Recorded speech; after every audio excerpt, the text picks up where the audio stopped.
Okay, I want to welcome everybody to the program. Today is kind of a really stormy, sort of yucky day here in southern Oklahoma. So, what I want to do is, I was going to do this later, but because of the weather, I want to try to get this out of the way now. This is going to be asking the question of what difference does the parousia make? Why does the parousia matter? This is something that I've wanted to talk about for quite a while, and I've been talking about it actually on different programs that I've done, not only here but elsewhere. Been talking about the parousia, why it matters, why issues like timing matter, and I think what it really boils down to is essentially it boils down to, well, what difference does it make that the gospel replaced the law? What difference did it make that the old system of bondage was removed? What difference does it make that adoption isn't by physical birth, but by spiritual rebirth? What difference does it make that the righteous aren't still waiting for their rewards and then the wicked aren't still waiting to be punished? Is Hitler being punished right now, or does he still have to wait? Is Nero being punished right now, or is he still waiting? Are the saints still waiting for their rewards? This is a really important issue, and it's caused a lot of back and forth among the different eschatological camps. And so, what I want to do today is I just want to flesh out some concepts which show. Which reflect my belief that the parousia is happening right now, is happening along with the judgment, the resurrection, and the millennium. Now, before I do this, though, I just want to just briefly mention something in regards to the cosmos, something in regards to the creation. So we know that man he was created with a physical constitution first, and then he was given a moral constitution. So he was created from the dust of the ground, and then the breath of life was breathed into him by God. So he has a physical constitution, he has a moral constitution.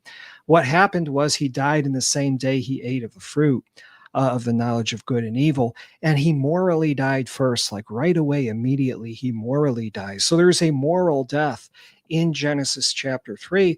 He hides from God, so he's alienated from God. And the first thing he tries to do is cover himself by his own works.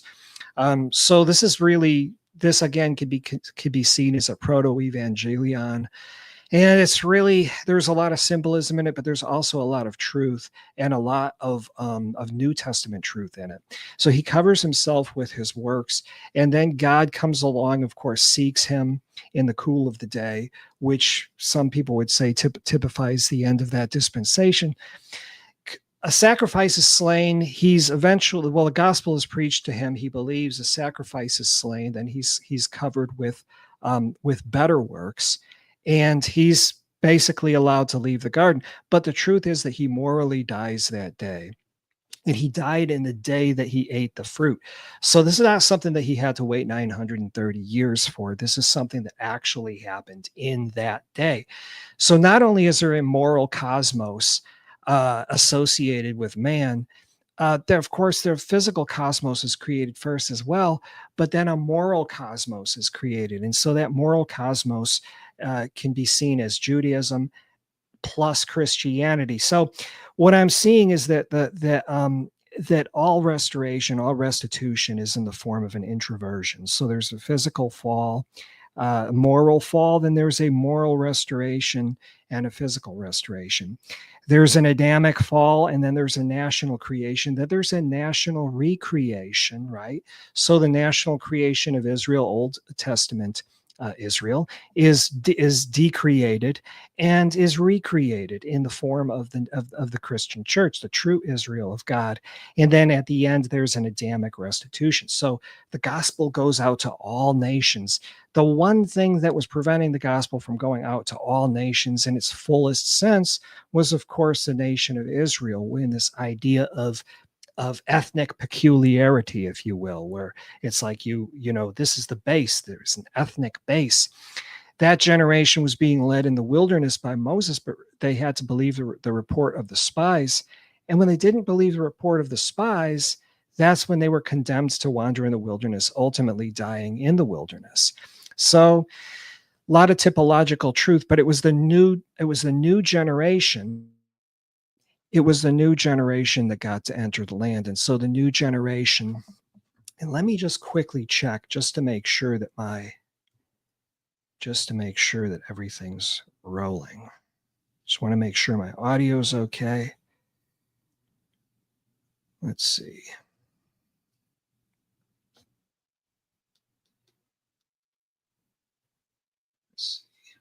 Okay, good. So everything that was going on during that 40 years was not just a transition for that generation, because that generation had to come out of that generation, had to be reborn. In other words, the children of the flesh, as Paul said, the children of the flesh are not the children of God, but the children of promise. They shall inherit, the children of the promise shall inherit. So they had to be born again, just like everybody has to be born again in order to see the kingdom of God. But you have a moral rebirth and you have a physical rebirth. This is why the resurrection is important. All this is comprehended in the parousia. So my position is that the great white throne begins at the onset of the millennium, and that the first resurrection and the second death are concurrent. The parousia is also happening right now.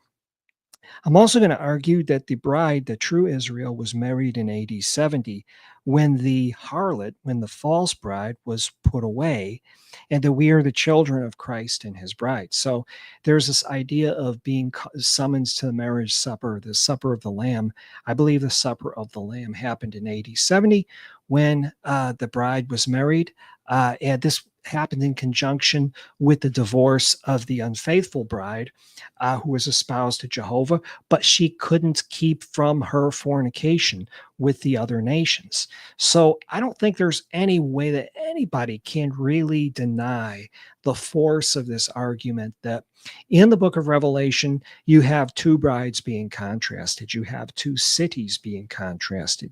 You have the false city and the false bride, and then you have the true bride. You have the bride who's bringing forth children unto death, and then you have the new Jerusalem, who is the mother of us all. So what I want to do is, and this is I'm trying to make this as short as possible, but what I want to do is I just want to go through some scriptures to show that there's no 1,000-year gap, firstly, between the resurrection of life and the resurrection of judgment. So if we go to Daniel chapter 12, we find in verse 1 that at that time, stand up doth Michael, the great head, who is standing up for the sons of thy people. And there hath been a time of distress such as hath not been since there had been a nation till that time. And at that time did thy people escape, every one who is found written in the book. Now, verse 2, this is very important. And the multitude of those sleeping in the dust of the ground do awake, some to life age during, and some to reproaches, to abhorrence age during. Now, this passage here, and this whole issue of when does this take place, I understand it's an important issue for many. There's going to be some people who say, well, this took place in the time of Antiochus. And of course, everybody knows that it didn't, that there was no resurrection. But there's other people that are going to correctly say, well, this has to take place in the first century because of the inspired interpretation of John in the book of Revelation. So I'm not going to read the whole chapter, Daniel chapter 12, but if you go down and you start looking at when these things are going to take place, he says that in connection with the power of the holy people being shattered. Let me see. The scattering of the power of the holy people. Finished are all these. And this is, of course, a literal translation. So if you prefer the King James, you can go there. And he talks about the shattering of the power of the holy people. He also talks about this time period of a time, times and a half. This is not only in this chapter, but it's also in other chapters in Daniel, which you can look at when you have leisure to do so. I can't go through them all, but it says it shall be for a time, times and a half, and when he shall have accomplished to scatter the power of the holy people, all these things shall be finished. So when we get to the book of Revelation, we find that John is unsealing everything that Daniel was told to seal. Let's see. So in the book of Daniel, the angel tells him, go thy way, Daniel, for thy words are closed up and sealed till the time of the end.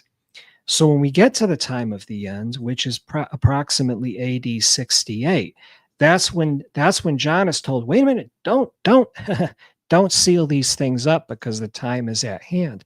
So what end was John talking about? What end was Daniel talking about? Daniel was obviously talking about the end of that particular dispensation, which would be dominated by the people of the Jews and their city. And John's talking about the same thing. So we have an inspired interpretation, which we really need to pay attention to because this is showing that all things are now on the verge of being fulfilled. And not only that, but they're going to take place quickly. So if they didn't take place, if we have this vision here that's being written, say, circa 95 AD, they didn't take place, we're still waiting for them to take place, then you have to assume that the prophecy failed. However, if you believe in John's inspired interpretation of Daniel, then you'll admit that there is a great deal of correspondence between what actually happened to these prophecies, which is basically tantamount to fulfillment, whichever way you slice it, whichever way you dice it. If you look at how the New Testament treats the fulfillment of Old Testament prophecies, you'll begin to see that there's a lot of rhyme and reason to this. And my position is going to be that the Parousia took place in AD 70. That's when the millennium started. That's when the Great White Throne started. That's when the judgment of the dead started. And so the saints have their rewards. They don't have to wait anymore. There's no more waiting in the underworld. Death and hell have been rendered inactive or basically ineffective. And so there's no reason why we can't go to be judged directly we die. This is something, again, that a lot of people are going to not agree with, but you have to look at the timing. You have to understand. You have to accept basically John's interpretation of what Daniel wrote.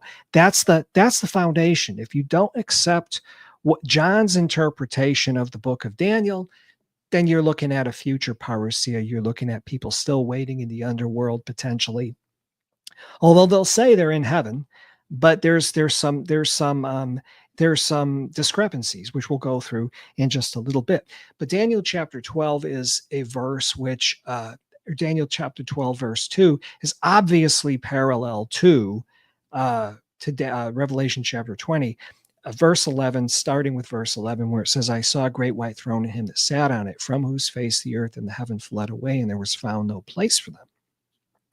And I saw the dead, small and great, stand before God, and the books were open, and another book was opened, which is the book of life. And the dead were judged out of those things which were written in the books according to their works." So he's talking about the dead. He's not talking about the living being judged. He's talking about the dead being judged, which is very important. Because remember, John, in John's gospel, which let me see if I can get there. This is something I brought out in my last lesson. Let's see, John's gospel. John chapter 5, verse 29. Let's see.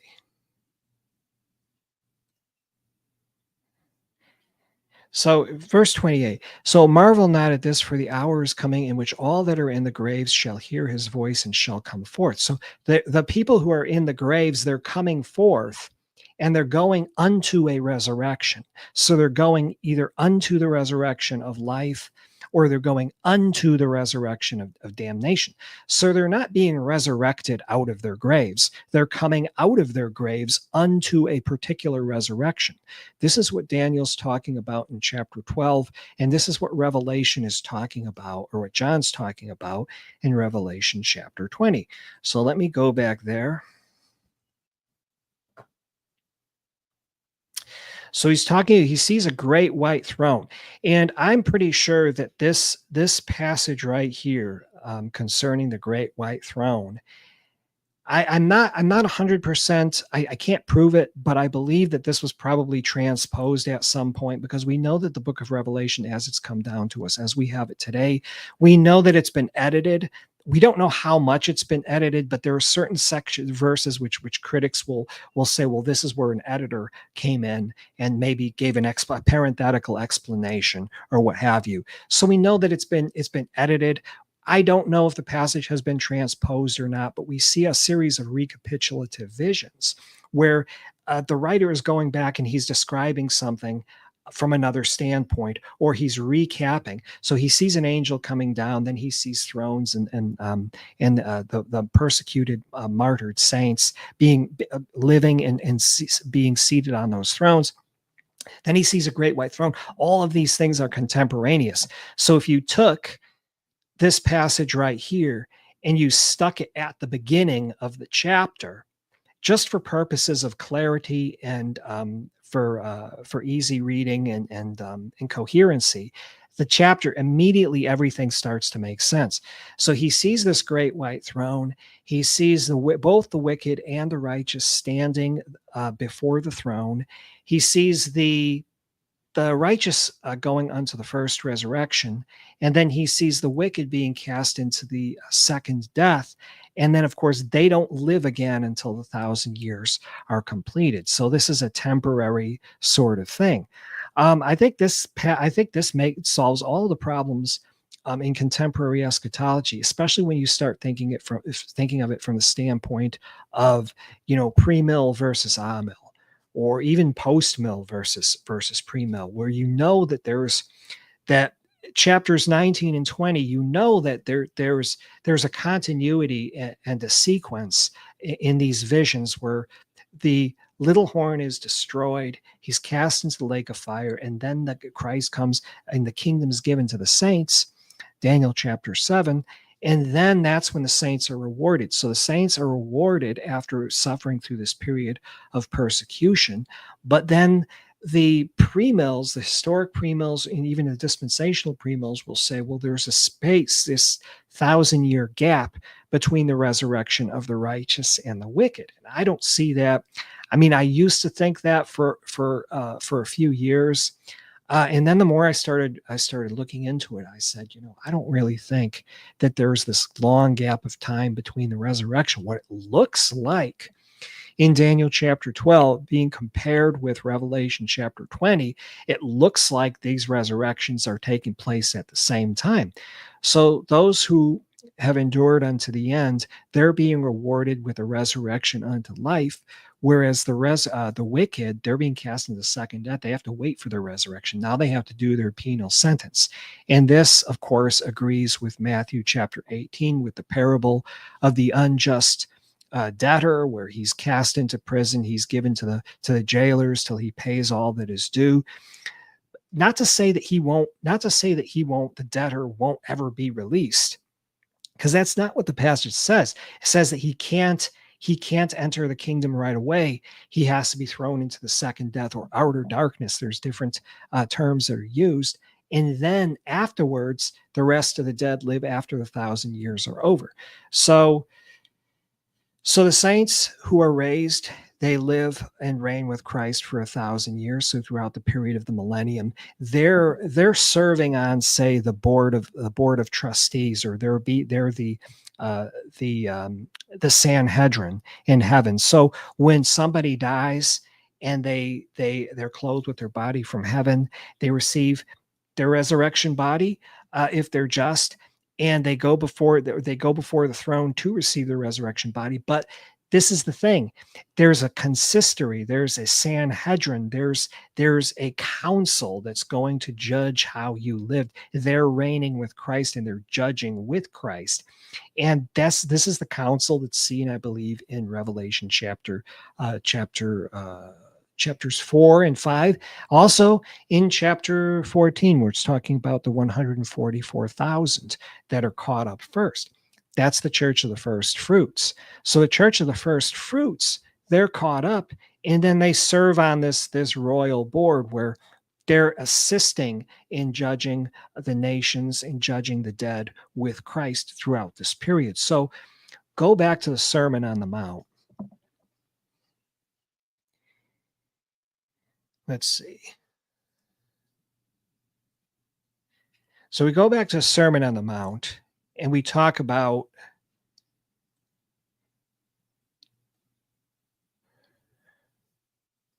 So he said he wasn't going to destroy the law or the prophets. He wasn't going to come to destroy. He was going to fulfill it. So the new covenant is the fulfillment of the law and prophets. But he also said, whosoever therefore shall break one of these least commandments and shall teach men so, he shall be called the least in the kingdom of heaven. So when he said these least commandments, he's talking about his commandments. But whosoever shall do and teach them, the same shall be called great in the kingdom of heaven. So he said, these commandments, and then he said, for I say unto you that except your righteousness shall exceed the righteousness of the scribes and Pharisees, he shall in no case enter into the kingdom of heaven. So then he goes on to explain some of the differences between old covenant and new covenant law. He says, you've heard that it was said by them of all time, thou shalt not kill, and whosoever shall kill shall be in danger of the judgment. But I say unto you that whosoever is angry with his brother without a cause shall be in danger of the judgment, and whosoever shall say to his brother Raca shall be in danger of the council. But whosoever shall say thou fool shall be in danger of hellfire, which is Gehenna, the Gehenna of fire.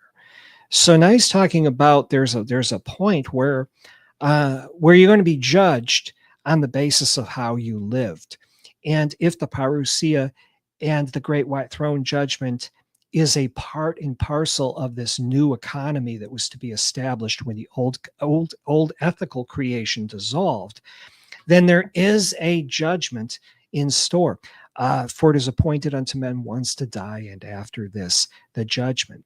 And so this is very real. And so those who don't meet a certain benchmark are going to be cast into the Gehenna of fire, which is the second death. Paul talks about this benchmark in Philippians chapter 3.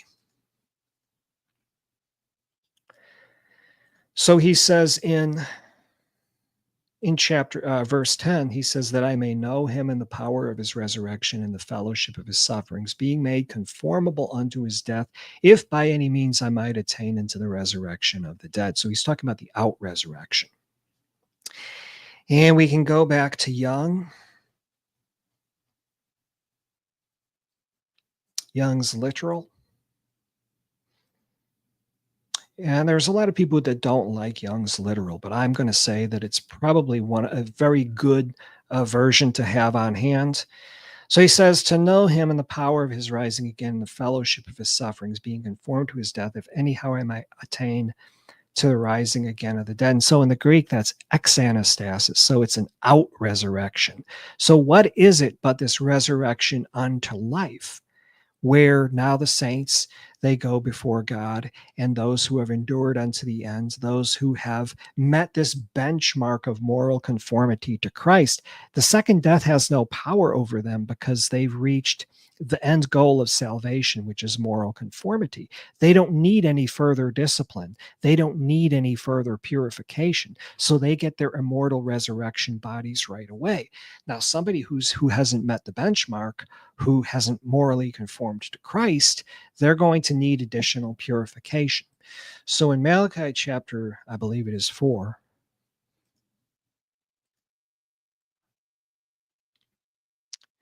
let's see, we're going to go back to the King James.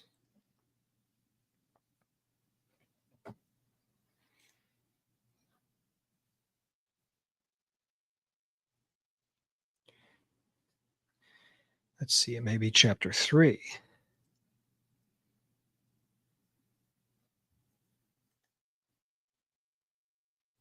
So in verse 2, he says, but who may abide the day of his coming, and who shall stand when he appeareth? For he is like a refiner's fire and like fuller's soap. And he shall sit as a refiner and purifier of silver, and he shall purify the sons of Levi and purge them as gold and silver, that they may offer unto the Lord an offering in righteousness. Now, this is applying, of course, to the sons of Levi, which is going to be a symbol for the Christian church, or for all Christians who have the sacerdotal rank, so the priesthood of believers.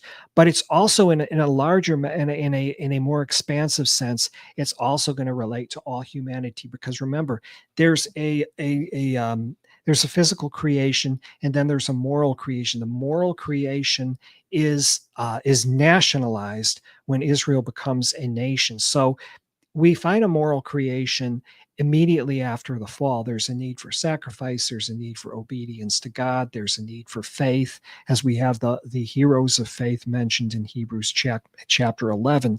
But then this universal moral creation, it gets nationalized in the Mosaic economy, and then it gets decreated in AD 70, and of course the new moral creation takes its place. The new moral creation goes out to universalize the human ethical economy. So it's no longer it's still national, but now it's on a universal level. So it's not strictly nationalistic anymore. So he shall sit as a refiner and purifier of silver. He shall purify the sons of Levi and purge them as gold and silver, that they may offer unto the Lord an offering in righteousness. And this, of course, applies to the day of judgment. It applies to AD 70, which was a great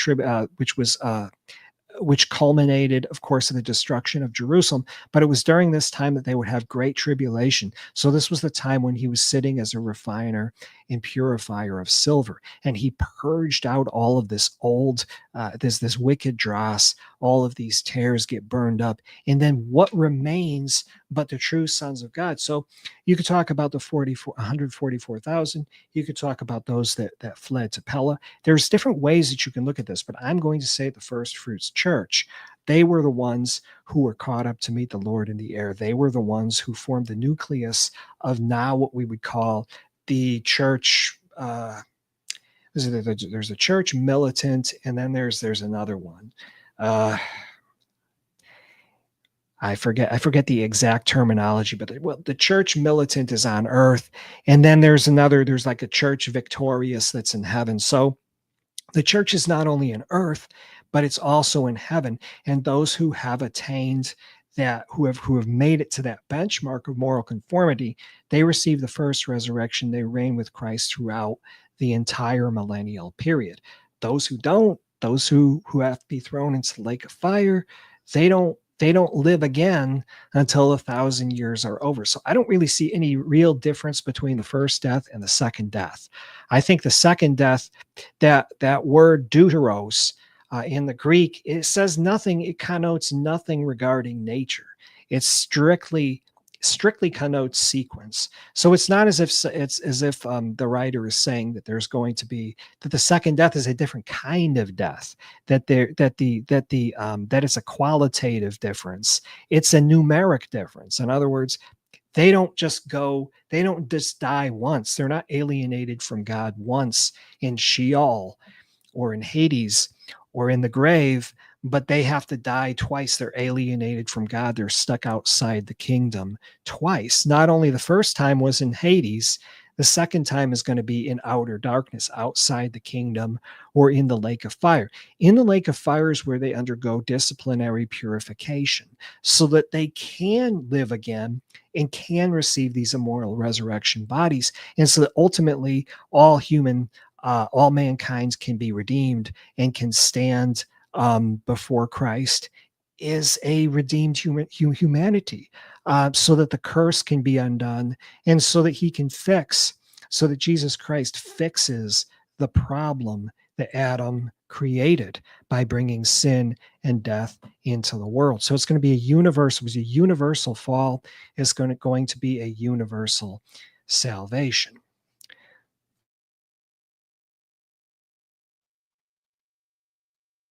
So Future Hope says it's still national, but it's a holy nation as God had originally planned in Exodus 19:5-6. I'm going to agree partially, but what I'm going to say is this, is the first Adam and his bride would reign over this physical creation, but it's Christ, the second Adam and his bride are reigning over the moral creation. So it's all nations. So it's the same thing. It's still a creation, but it's an ethical creation. It's not a physical creation. So when we see the old ethical creation dissolve, what happens? Well, we find it replaced by a new ethical creation. But at the dissolution of the old ethical creation, this is when the coming of Christ, when the great white throne is set up. So I'm glad you mentioned this. That's actually an excellent point, because what I want to do is I want to show that this this coming, this parousia, doesn't have anything to do with the old ethical creation, except insofar as it causes the dissolution of the creation. But it's not like the last event of the old economy. It's actually like the first event of the new. So if we go to, well, let's just go to Matthew. We'll go to Matthew.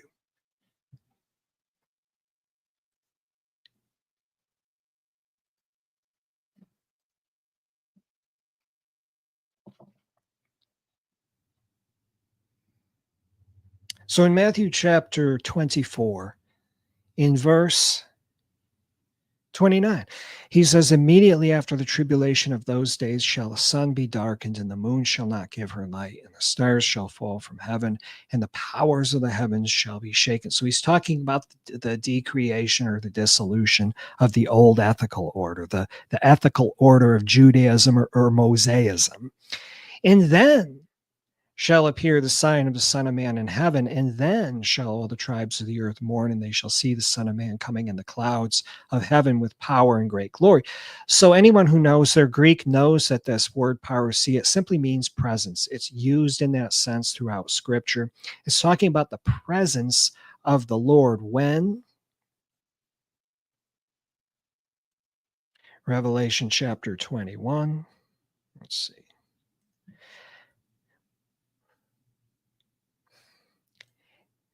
When the tabernacle of God is with men and he will dwell with them. In other words, he will be present with them in a sense in which he certainly wasn't during this transition period, and certainly in the sense in which he wasn't during the old covenant. Because remember, in Ezekiel, we see this Shekinah being lifted up from the temple and eventually going away because of sinfulness. Because the pardon, because there's no pardon of iniquity. If they were pardoned, then they would just go back and do it again. They would make it worse. So like the physical cosmos or the physical creation in the book of Genesis, where God created it as he created the world, the earth was created as good. So the creation was good. The moral creation was of Judaism. The law was good, but men corrupted it. And so it had to be decreated and dissolved and replaced with something better. So this is what he's talking about. God can dwell with his people now in a sense in which he couldn't under the old covenant economy, because now we have forgiveness of sins. And this forgiveness is a perfect atonement. It's what Daniel calls age-abiding righteousness. So again, I know I'm skipping around a lot, but I want to hit all of these points as thoroughly as possible. Daniel chapter 9, verse 20, I believe it's 24. He said, 70 weeks are determined upon thy people and upon thy holy city. So this is it. This is really where this is what it's all about. It's about the people and about the holy city, to finish the transgression and to make an end of sins and to make reconciliation for iniquity and to bring in everlasting righteousness and to seal up the vision and prophecy and to anoint the most holy. So there's reconciliation for iniquity. It's the Day of Atonement. It's going on. It starts with, of course, a sacrifice. And then the high priest, he goes in to make atonement. And then ultimately he comes out to bless the people. Thereby the people know that their sins are covered, that the atonement is complete. So the atonement's not complete until the high priest comes out. Now, okay, the sacrifice part, that was finished on the cross, but not the rest of the rest of the topology concerning the Day of Atonement. That wasn't finished on the cross. So he had to go in and he had to make atonement, and then he had to come out. So all this took place in connection with the end of the age, with that end of that Mosaic age. Remember, he said the 70 weeks are determined upon thy people and upon thy holy city. And we know this because of John's authoritative, inspired interpretation of Daniel. If you didn't have the book of Revelation, you wouldn't know any of this. You can put two and two together and say, well, there's a lot of similarities between what Christ is talking about in his Olivet Discourse and some of the things that we see in the book of Daniel, but you still would need John's prophecy. So Daniel and John Revelation go together. There's no way around it. The only way that you can really get around it is by denying the correspondence. And when you deny the correspondence, you're basically saying, I don't believe in New Testament revelation. In other words, I don't believe in the inspired New Testament interpretation of the Old Testament. Now, if you're going to take that route, I mean, you're just going to be doubt surfing from that point on. You're not going to have, you've just given away the farm as far as being a Christian evangelical goes.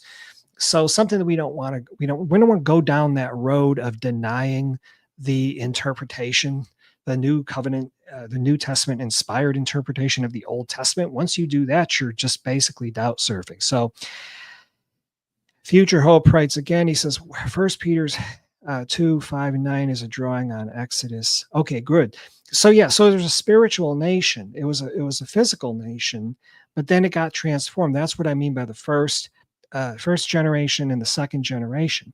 So those two generations in the wilderness, I take those to be symbolic and typical of, firstly, the old generation under Moses. Moses never entered the promised land. The second generation being those who had come out of that first generation. So there's continuity. And that would be Joshua and Caleb. And I think Joshua, if we go to Numbers, we'd find that Joshua represents, I forget what tribe he came from, but one of them represented Judah and one of them represented Ephraim. So you're talking about you're talking about all of Israel. Those were representative. As a matter of fact, let me see.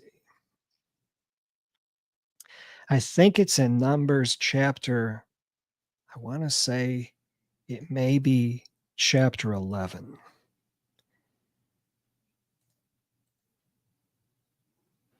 Let's see, I think it's 14. Well, 13.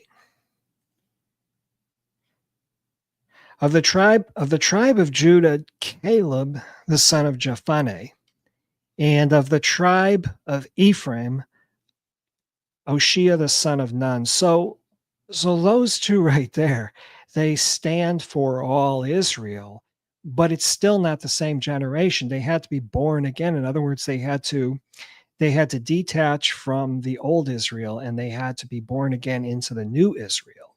But these are the ones that believed out of this generation. So there's continuity between the two generations, but it's not the old generation. It's not the generation under Moses that enters the land. It's the new generation that enters the land. And then they enter the land, and then what happens? Power is given over the nations, and they shall break them as a potter's vessel. And that promise still pertains today, but it's secured through obedience and faithfulness to the new covenant, just as the Israelites were told to go into the land. And if they were faithful to the old covenant, if they were faithful to those terms and conditions, they would have victory over the nations. Same thing in the new covenant. Those who have entered the land, or those who are born in the land like ourselves, we're told to be faithful. We have to be faithful to the covenant. We have to have faith. We have to obey Christ. We have to teach all nations, baptizing them in the name of the Father and of the Son and the Holy Spirit, teaching them to observe all things that Christ commanded. If we do that, if we're faithful to the Great Commission, guess what? We're going to have victory upon victory upon victory upon victory. Not just political victory, but social victory, educational victory, personal victory on a small level, victory on a great level. Problem today is that Christians have forgotten about that. They've forgotten about the Great Commission. So the Great Commission is mentioned, of course, in the book of Matthew. Let me see.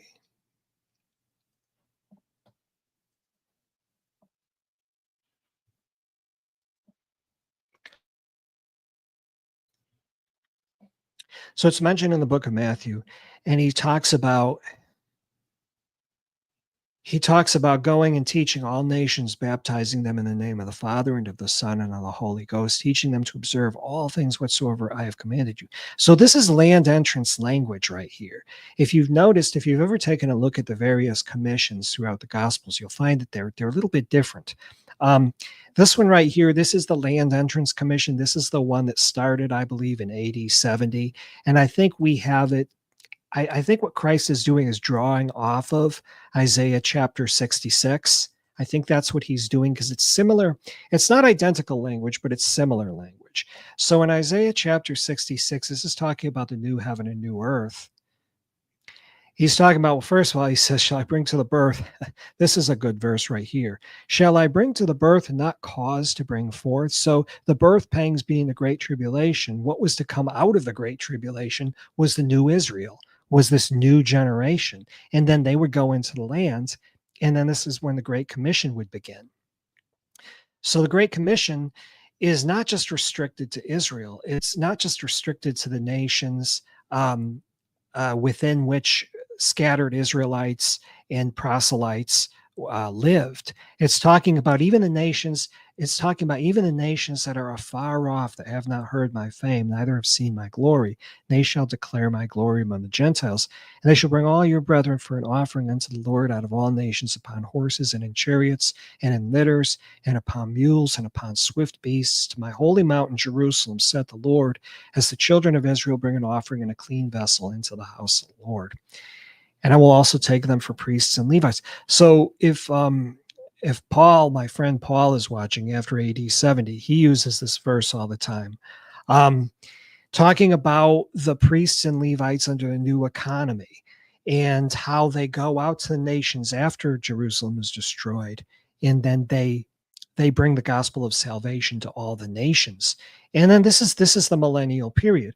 For as a new heavens and new earth, which I will make, shall remain before me, saith the Lord, so shall your seed and your name remain.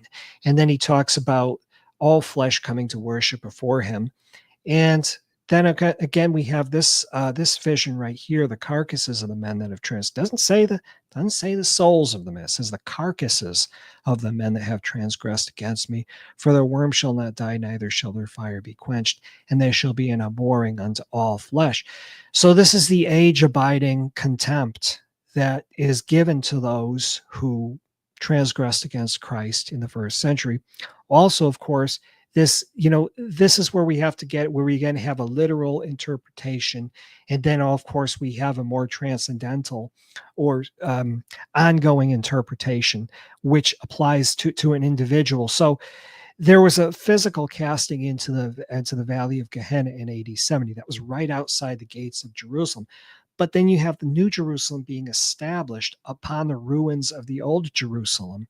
And now you have a new Gehenna taking place where it's an outside the kingdom sort of reality taking place throughout the millennium, because the Great White Throne Judgment wasn't just an event that took place on a one-time basis. So it wasn't a punctilinear event where, okay, well, it happened, it's past, it's over. It's something that takes place throughout this kingdom period, where the Lord is not just reigning, he's judging. In fact, in the Semitic languages, reigning and judging were like the same thing. So if a king reigned, he was judging at the same time.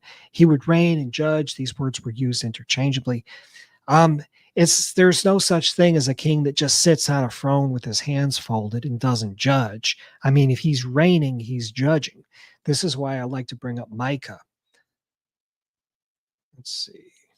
Micah chapter 4, where he says, in the last days it shall come to pass that the mountain of the house of the Lord shall be established in the top of the mountains, and it shall be exalted above the hills, and people shall flow unto it. And many nations shall say, come and let us go up to the mountain of the Lord, and to the house of the God of Jacob. And he will teach us of his ways, and we will walk in his paths. For the law shall go forth of Zion, and the word of the Lord from Jerusalem. So the law is going forth, but it's not the law of Moses.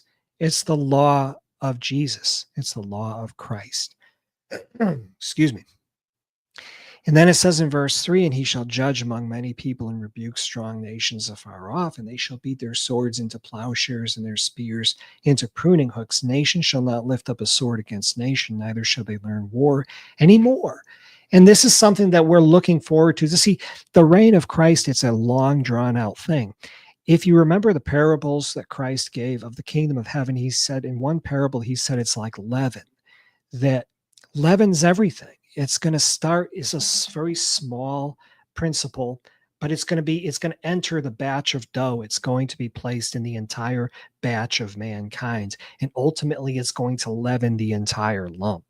So the kingdom is something that is invisible. It's something that came in, that was established in AD 70, but it's also something that it's not like the other kingdoms. In other words, it's not going to be something where there's this smash up, this this victory, that this consummate victory that happens all at once, where the world kingdoms fall and everything just is rearranged.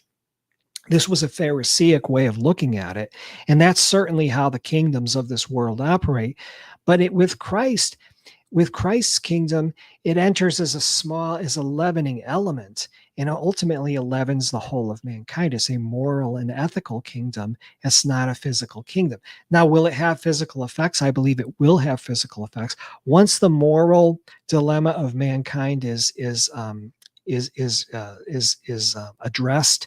Once mankind is morally restored, I think that's when we can expect some physical things to happen, because, of course, this is, there was a curse in connection with the ground and all that. But what I want to say is, it starts with a moral recreation. It starts with a moral cleansing and healing of mankind through that nation which he chose to get the word out there and to instruct all nations in the gospel and in what Christ taught in the first century. So everything that was taught in the wilderness period, all of those statutes and ordinances that were taught, they all get carried into the land. Nothing gets left behind. There's no head scratching where we have to figure everything out from scratch.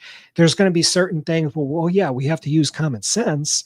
We have to say, well, yeah, obviously, if he said this was going to happen before that generation passed away, well, we're not going to be looking for it in the future. But what was it that was to be established? Well, obviously, this messianic age. And that's why, of course, I take the millennium as beginning in AD 70, because we go back to Daniel, and he's talking about the little horn in chapter 7, and he's talking about the destruction of the little horn after this period of times and a half, and then the kingdom is given to the saints. Well, that's Revelation chapters 19 and 20. So let me just quickly again, and I don't want to beat a dead horse. I know I talked about this last week, but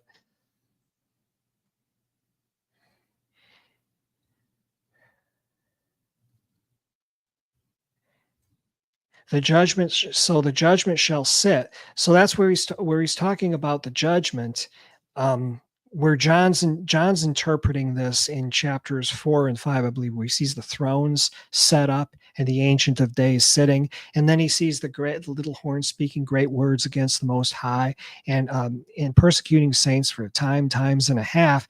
And then it says, but the judgment shall sit, and they shall take away his dominion to consume and destroy unto the end. So it's something that, yeah, the dominion has to be consumed and destroyed, but it doesn't take place like in a twinkling of an eye. It's something that's a process. It's a moral process that has to take place.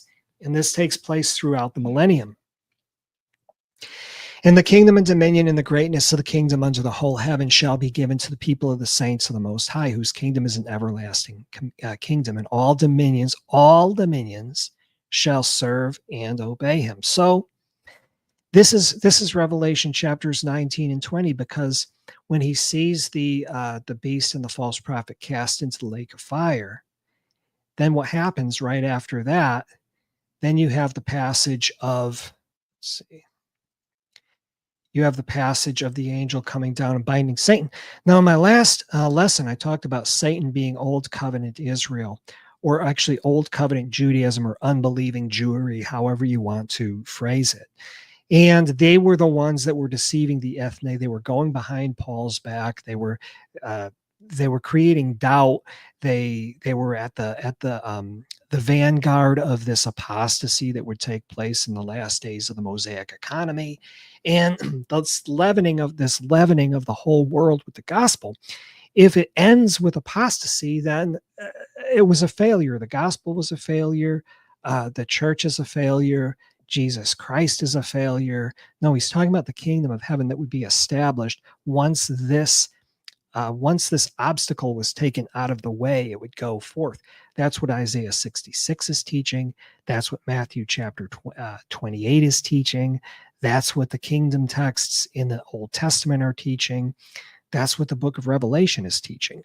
So, angel comes down from heaven having the key of the bottomless pit and a great chain in his hand, and he laid hold on that dragon, that old serpent, which is the devil and Satan, and bound him 1,000 years. So from this point, unbelieving Jewry would not be able to deceive the nations anymore. Now, they could still lie, they could still cheat, they could still, run around and spread propaganda and all this other stuff, but who's it really fooling?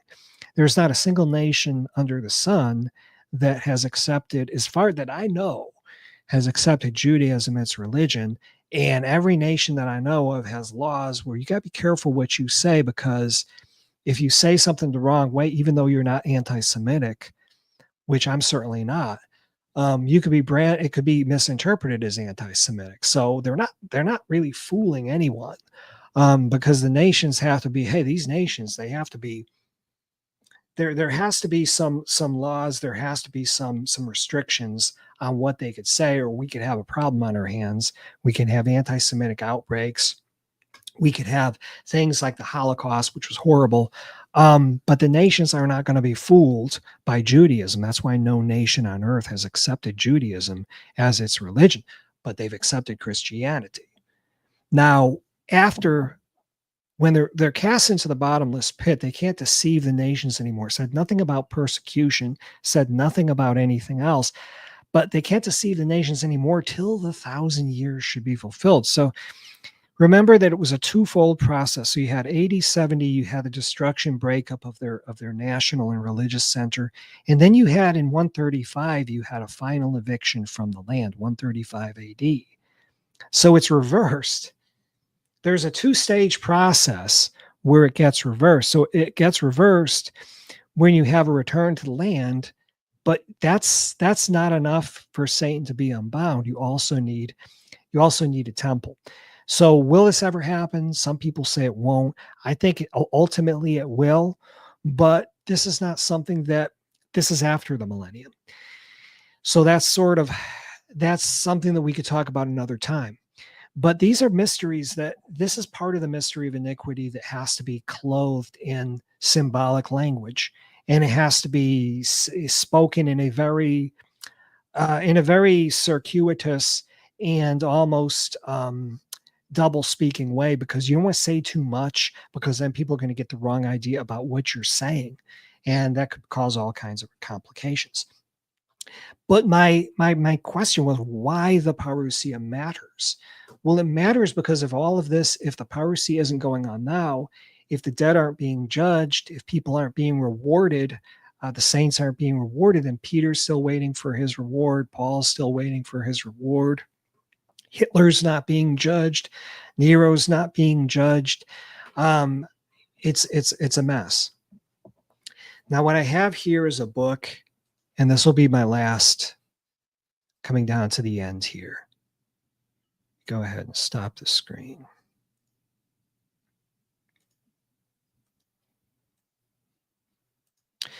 So there's a book here by William Ermey called, let me see if I can make this bigger.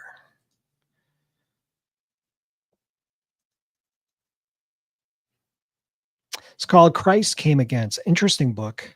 And on pages 326 to 328, he says, let's see.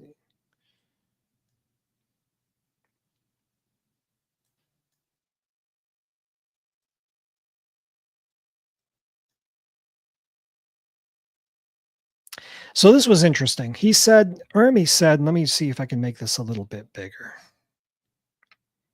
So he talked a little bit about this. What if we're still waiting for all of this stuff? And he said on page 326, he said, it's also taught in Jude chapter 6 that the angels were kept in everlasting bonds under darkness unto the judgment of the great day.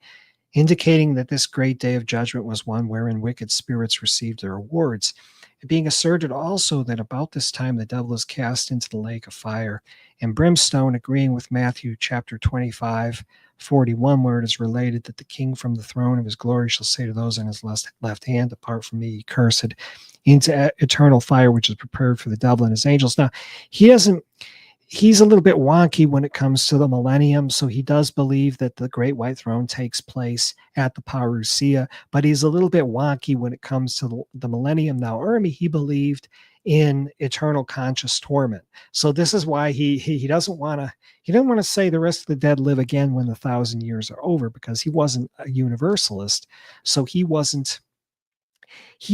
had those issues where he didn't want to say that the millennium began as well, because then the rest of the dead that don't make it to the first resurrection, they end up living again after the 1,000 years are over, which is basically what Daniel 12 chapter 2 implies anyhow. But Hermes got that issue. So let's see. So he said, if we place the judgment still in the future and insist on a simultaneous assemblage and coeval adjudication in regard to all who have lived, say, since the Christian dispensation commenced, then we are met with the following manifest contradiction and absurdity. The apostles and martyrs who are looking for their reward to be bestowed at an early date from the time of their persecution and death for the sake of their master have either obtained their crowns of life and glory or they have not. If they have not, then the joyful expectation of Paul and others has met with a terrible setback, and they are still waiting for a reward, which Christ has the ability to bestow but does not. Then, too, the promise to the souls of the martyrs under the altar of sacrifice that if they would wait for a little time, their blood would be avenged, and they would sit on thrones of authority and victory, has not been fulfilled, and they are still waiting, as they have been for 2,000 years, for the little time to end. But if this is too absurd a position to admit, and if Paul has his crown of righteousness and Peter his crown of glory, and they with the other apostles and saints have been enjoying the bliss of heaven for centuries on centuries, then they must, according to the theory of a still future judgment day,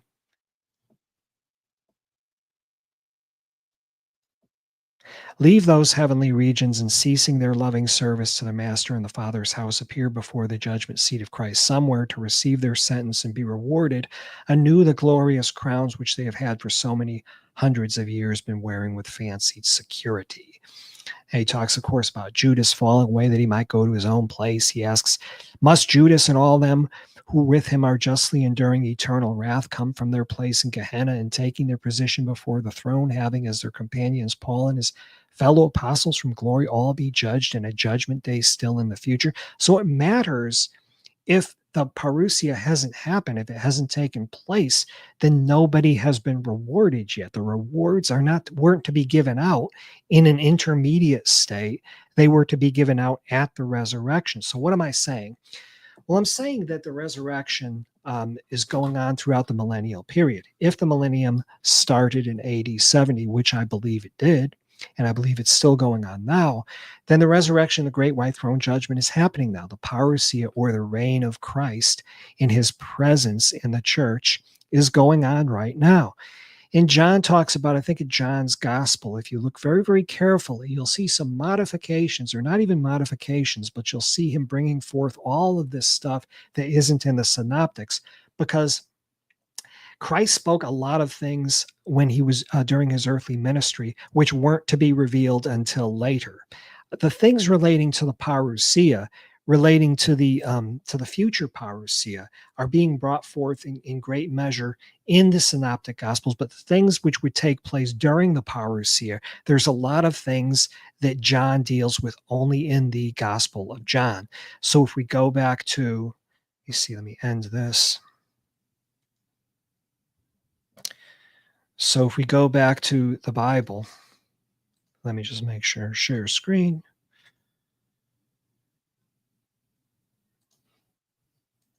And go back to the Gospel of John, we'll find that in Christ's last discourse, he's talking about the Father, Christ and the Father dwelling in believers. This is something that would take place during the parousia.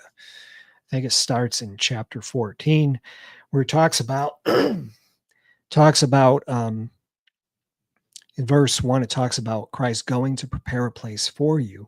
And if I go and prepare a place for you, I will come again and receive you unto myself, that where I am, there ye may be also. Whither I go, ye know, and the way ye know. So the resurrection had to have been completed in order for this to take place. Um, he talks about the Holy Spirit, the Comforter, and he also talks about a manifestation of the Father and the Son. So this idea that Christ is away, that he no longer that he can't dwell with his people until like a physical new heaven and earth is established, I think is an erroneous principle, because he's saying, I think it might be in the next chapter.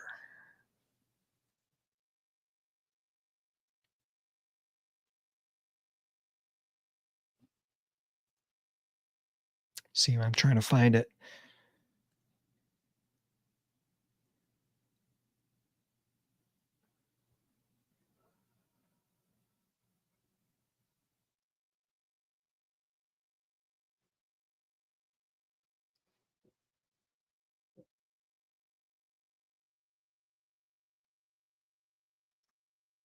I could have sworn it was in chapter 14. You see it. Check it again.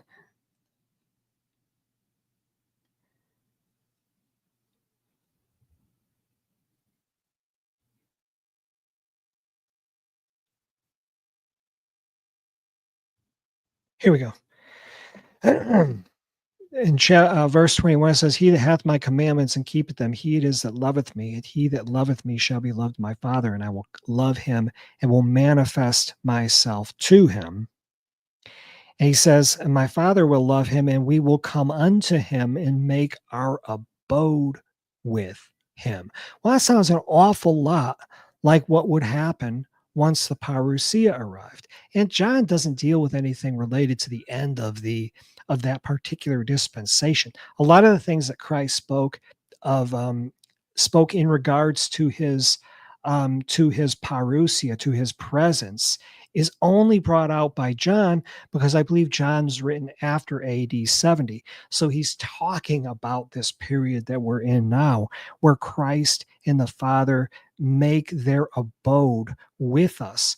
Again, going back to Revelation chapter 21, talking about a new heaven and new earth, which would be established after the old ethical economy was dissolved.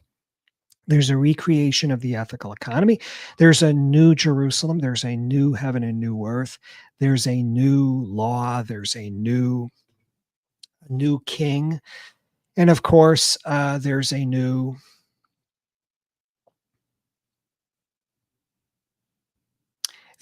presence. So it's not the Shekinah presence in the temple. It's another presence where God is dwelling with his people. So that's just something to think about. I don't think a lot of people consider the book of John, the Gospel of John, in that light. But I think it's certainly, I mean, everybody knows there's so much stuff in the Gospel of John that wasn't in the Synoptics. Well, it's not that I don't think John's making stuff up. I don't think he's making up stuff to agree with the dispensation that we're in.